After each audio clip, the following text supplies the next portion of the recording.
Welcome to the very first session we're doing here called the High Value Publishing. I want to really thank a good friend of mine, Mark Smith, who was my very first employer in the media space with Windows NT Magazine. He had that URL and he gave it to me. So I really appreciate that, Mark. A really good guy out there.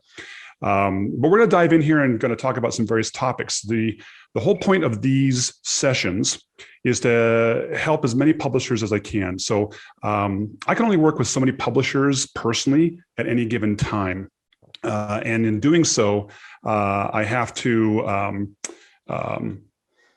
meter what I can do. But there's a lot of publishers that I love working with, love helping folks out. I just can't help everybody at one time. So I'm going to share kind of all the things that I've learned. I've been doing this for 28 years now, digital media for various publications. And I just want to share the things I've learned, the things I've seen. We're going to bring on some neat guests along the way, some folks who are icons in the publishing space, some people who are just amazingly smart at specific areas within digital media that we're going to bring on here as well. We're going to cover a wide variety of topics.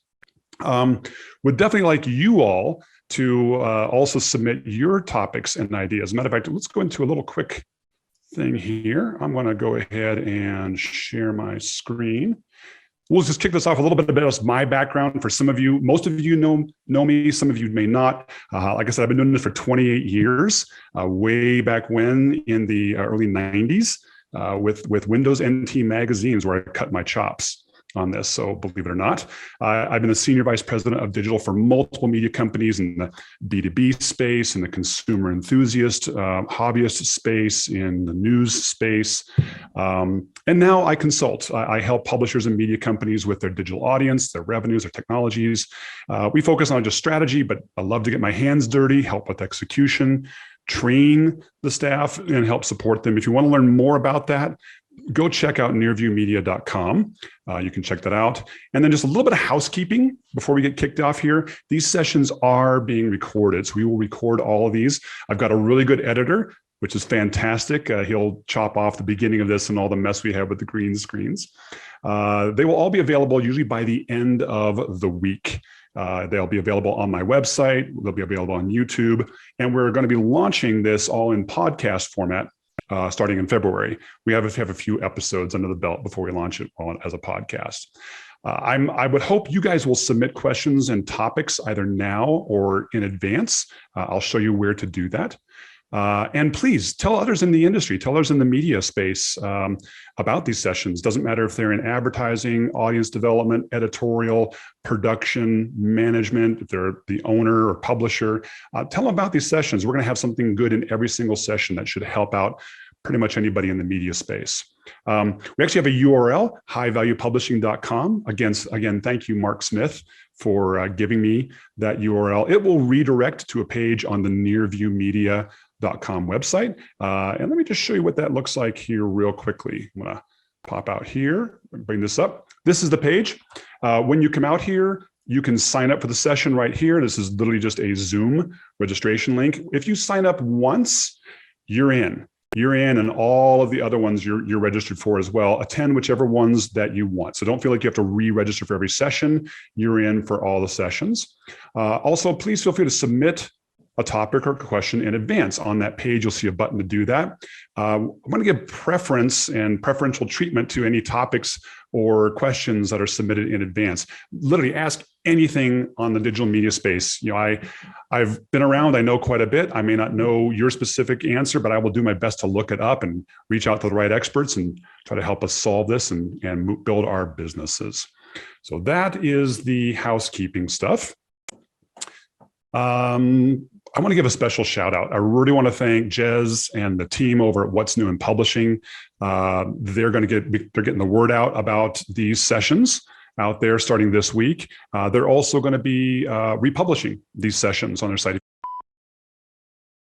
I suppose if you're going to get all the technical stuff out of the way, you might as well get it all out of the way first time. Now I tapped my microphone and the microphone went out. So hopefully you guys can hear that again. Oh, great. Audio's black. Thank Michael. So it's not going to sound as great. I'm going off my Mac mic, but I suppose this is a good trial run getting the first stuff out of the way.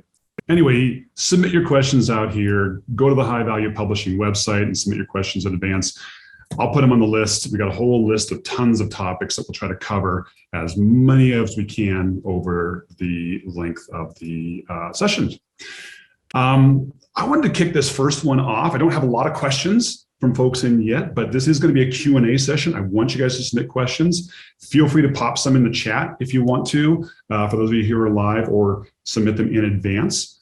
But I wanted to start out with kind of an overview, since this is the first session. I wanted to go through some of the major slides I usually talk about when I first work with publishers. So this is the first one that I like to go over, and I really call this is the digital revenue pipeline. This is how you can grow your business overall. Think of this truly as a pipeline or as a hose. Any one of these areas could potentially constrict your ability to grow your business online. So let's just start from the very beginning here. Let's start with your brand. The brand is something that can't necessarily do anything about, but I always talk with publishers to say, look, your brand reputation, most of us, we've been around for a while, we have a good brand reputation out there, but you can't overcome a bad brand reputation. You know, if people don't know your business as these people are giving us great content in this area that I'm interested in. I don't care if it's B2B, I don't care if it's consumer enthusiast, I don't care if it's news, I don't care what the topic is. They need to know that your particular brand is really good at giving them the information that they actually want and need, and that they can trust that. Matter of fact, when you start talking about SEO, search engine optimization, Google talks a lot about this concept called EAT. Of which expertise, authority, and trust build into this. So that's part of the brand piece here.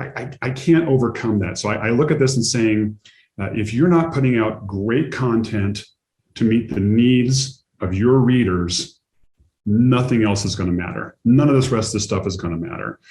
It's kind of like putting, if you got a bad singer, you could put them on the best sound system in the world. Even with auto-tune, they're still going to suck. But if you've got a good singer, we can fix the sound system. All this is the sound system. We can fix that and we can make it sound great. So I want to start with that. Not a lot we're going to talk about with that particular in these sessions. The second one I want to talk about is I want to talk about the content. So when I talk about the content, when I talk with publishers about this, it's not just the quality of the content. The quality is indeed important. As a matter of fact, you'll see in Google search, Google's starting to deprecate results that are very short content, that aren't, in-depth answers to something. Not necessarily saying it's bad, but I see a lot of publishers who have taken hits with search engine changes over the last couple of years as Google's trying to bubble up more quality content to people in the search algorithms. Now, a lot of us are news, but a lot of magazines have a lot of evergreen content, a lot of content that is more in depth, and even news sites do. So it's not just the depth of content, the length of the content per se, but it's the quality of that content. I do know a lot of publications out there, I usually don't work with them, who are just simply taking press releases or junk that other people are publishing and just repurposing it. You can make a business that way. I wouldn't want to make a business that way. So it's the quality of the content that you're creating. It's the type of content you're creating. We'll talk about that a little bit later on. And then it's how you are pushing that content through your channels. So we'll talk about that here in a minute. Once we've got that nailed down, then there's the technology. All right. Is your website set up? Is it fast? Is it scalable? Is it secure? Is it user friendly? How's it measure against Google's core web vitals? What's your email platform? Are you able to, in your email platform, also do marketing automation? Can you tell who is a subscriber to your actual publication and who's not a subscriber to your publication? Are you able to synchronize audiences with remarketing platforms? There's tons of stuff on the technology side of this that we'll definitely go a lot in the technology side over these sessions. So the technology then takes your content and amplifies it out to your audience. So next step then is audience growth. And we'll talk about the different stages of the audience here. How are you getting people to your website? How are you building your email list? How are you converting those people into subscribers? How are you retaining them? And this can apply whether you're a controlled circulation publication, a mass distribution publication, or a paid circulation publication. We'll talk about those and some of the strategies behind that. And then finally, revenue. And we're probably not going to talk about ad revenue here, although because audience revenue I kind of wrap into here, although it could apply into here. And this is where we start getting to, hey, are there some e-commerce opportunities that kind of covers over in here as well. But this is all different kinds of advertising, lead gen, custom content. How can we monetize our digital assets? Interestingly, whenever I try to work with a publisher, we look at all of these here. Unless there's just something that is truly flat out broken out here that just doesn't work. For most publishers, it's this last block here. We always have to say, what can we do to better monetize what we have right now? All publishers typically have a larger audience than they know and more digital assets than they know that they can monetize. So we usually try to talk about that in depth. We focus on this. So we'll be focusing on all these different areas throughout these various sessions, but I want to get this because this lays the foundation. This is the foundation for how all these different things we're going to be talking about over the coming weeks fit together and grow a publisher's business. All right, so let's talk about core ad products here for a little bit. We're not going to go into each of these again. We're just setting the stage for the things we're going to be talking about. But owned web advertising. This is your own. This is how do you monetize your own traffic on your own website. We'll be talking about everything from sponsorship model to CPM models to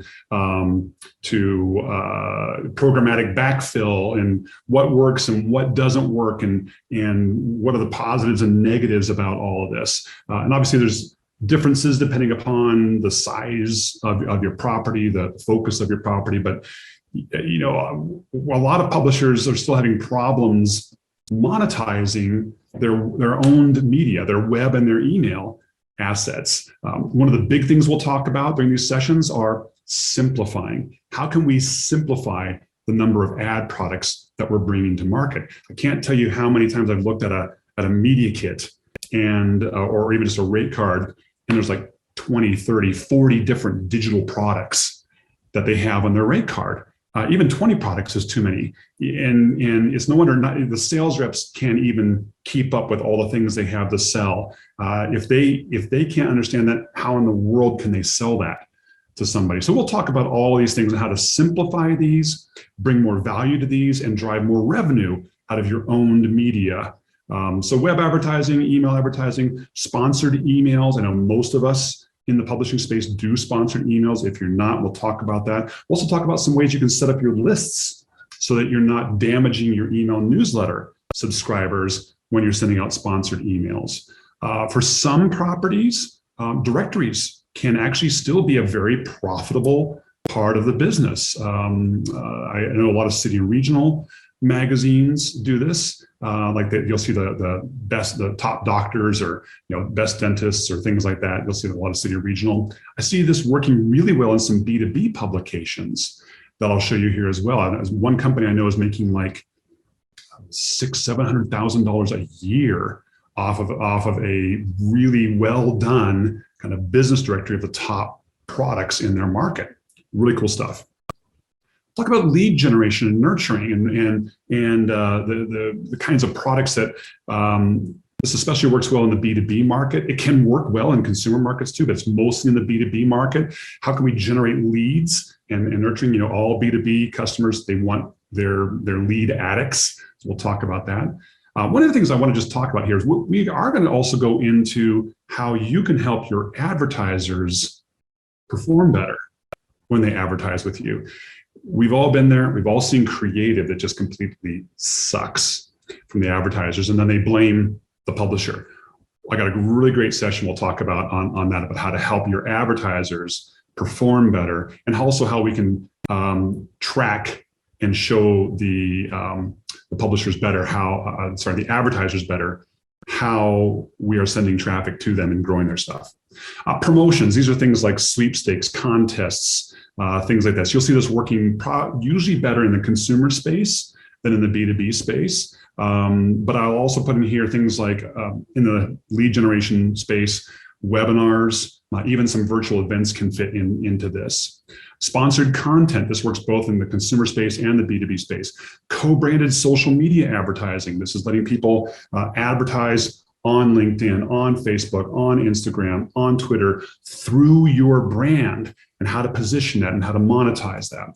Programmatic display, and how to really develop that out. There's all kinds of things. By the way, one of the cool tricks we're going to go over in web advertising, if you need a couple million extra impressions, I got a great trick for you that we'll share here, I think maybe next week or the following week, about how to bring in programmatic advertising in and sell it through your own ad system. Really cool stuff. We'll go over that. All right, let's talk audience development a little bit, that next block in. So we're going to start with the revenue. We'll go back to audience development. I want to talk through this audience development funnel real quick.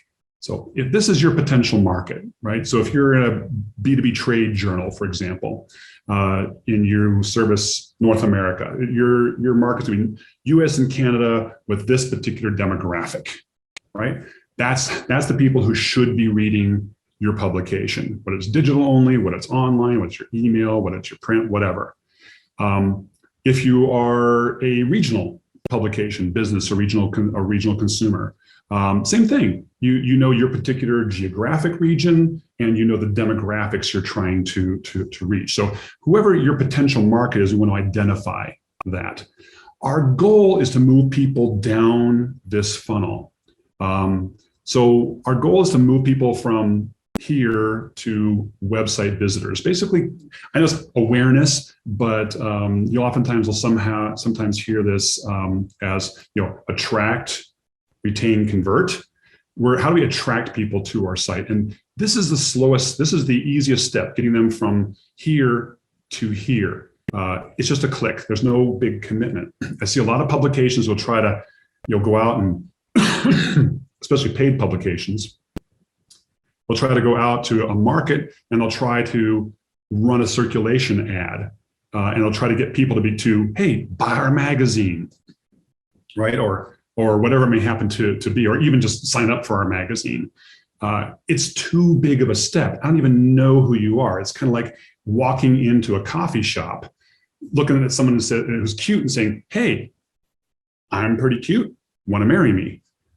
Probably not going to happen. You're asking for too much too fast. So same thing here. Take it step by step. Our goal should be to move people step by step. Get people who aren't yet familiar with our brand, just get them to come to our website. When they come to our website, we can also tag them and build our remarketing audiences. Our goal for social media followers and website visitors is to get them to become an email subscriber. Get them in there and become an email subscriber. Our goal for email subscribers is to get them to either become a paid subscriber or a controlled subscriber, depending upon your business model. And I would even say for mass distribution publications, we really want to build this email list. You may even want to consider starting to do mailing out of your magazine and building out kind of a controlled subscription or even a paid subscription model with that. But anyway, our goal is, as we move down this, whether your model, you can adapt it for your controlled model, paid model, mass distribution model. But this is what we're trying to do and move people down. We're going to talk about different tactics to move people through these various phases here, whether it's search engine optimization, social media optimization, content distribution through Google News, Apple News, Facebook Instant Articles, email subscriber and email list development tactics, paid subscription tactics, paywalls, reg walls. We're going to talk about all of it here over the time. All right. Let's talk about the various platform technologies that we're going to talk about. So again, starting with revenue, back to audience, back to the supporting technologies. We're going to talk about the websites and the hostings. And guys, so I'm not a magazine, right? I'm a consultant. I don't take ad dollars. So one of the things I'm hoping to do with you here is I want to shoot straight with you. I will give you my honest assessment of various platforms, various technologies. I've worked with almost all of them.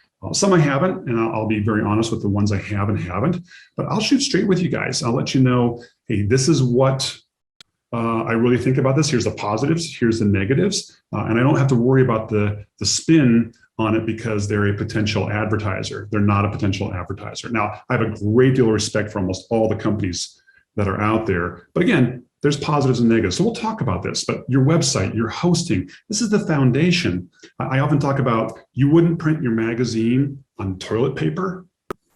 Don't use cheap hosting.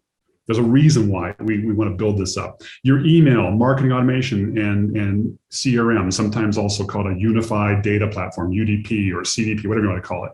But how do we handle that? The subscription technologies that we want to use for this, the paywalls and the subscription technologies, advertising technologies that we may want to use, social media, and how do we use their ad platforms and the remarketing platforms, content distribution. Again, this is Google News, Apple News, Facebook Instant Articles, etc.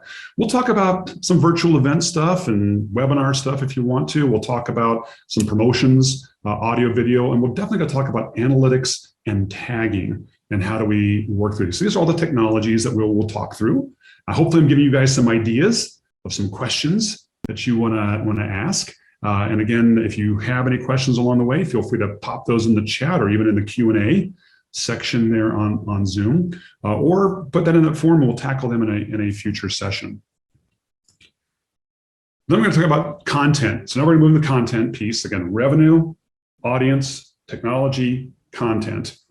So we're talking about different kinds of content depending upon where you are, like news and updates, evergreen types of content, which are going to be really important for especially more magazine-based folks, not necessarily news-based folks, but news-based publications have a lot of this too.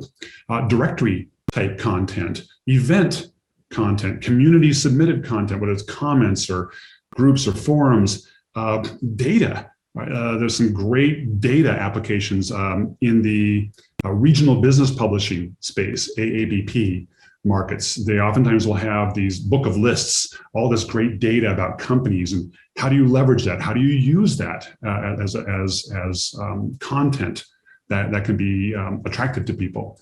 And then there's even some folks who get into applications. I know several media companies who've moved into actually acquiring applications in their market.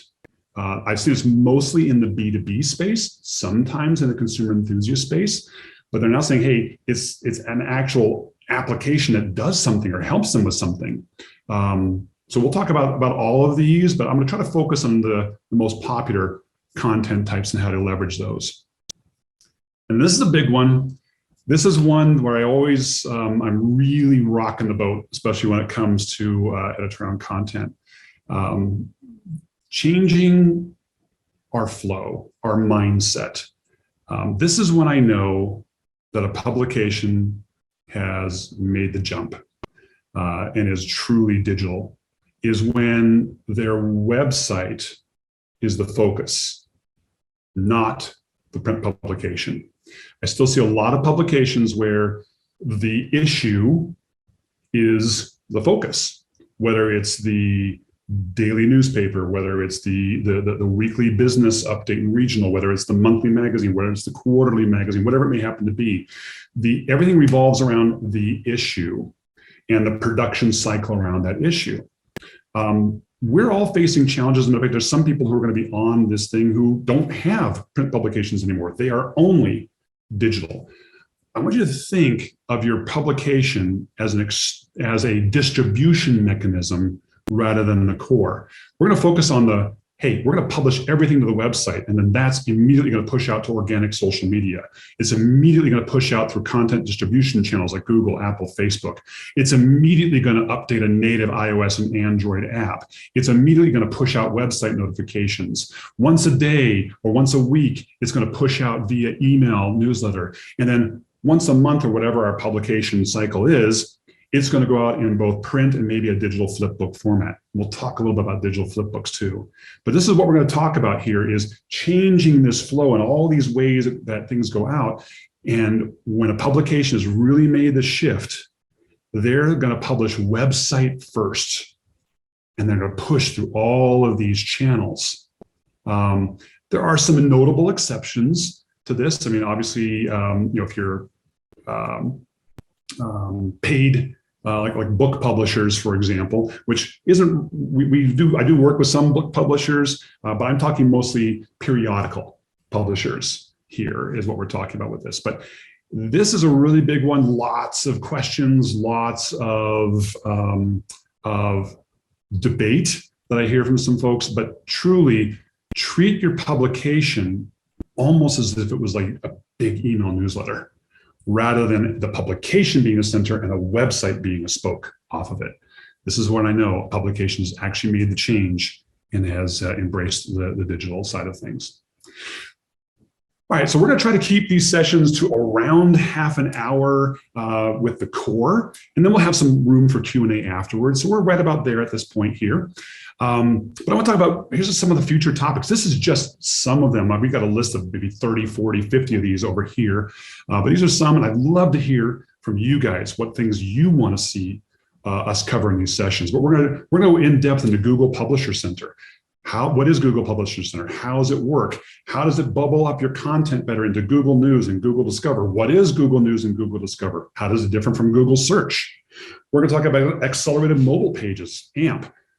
Everybody's saying, AMP is dead. No, AMP is not dead. And there's still a very strong reason why we may want to use AMP. And we're going to talk about what is AMP.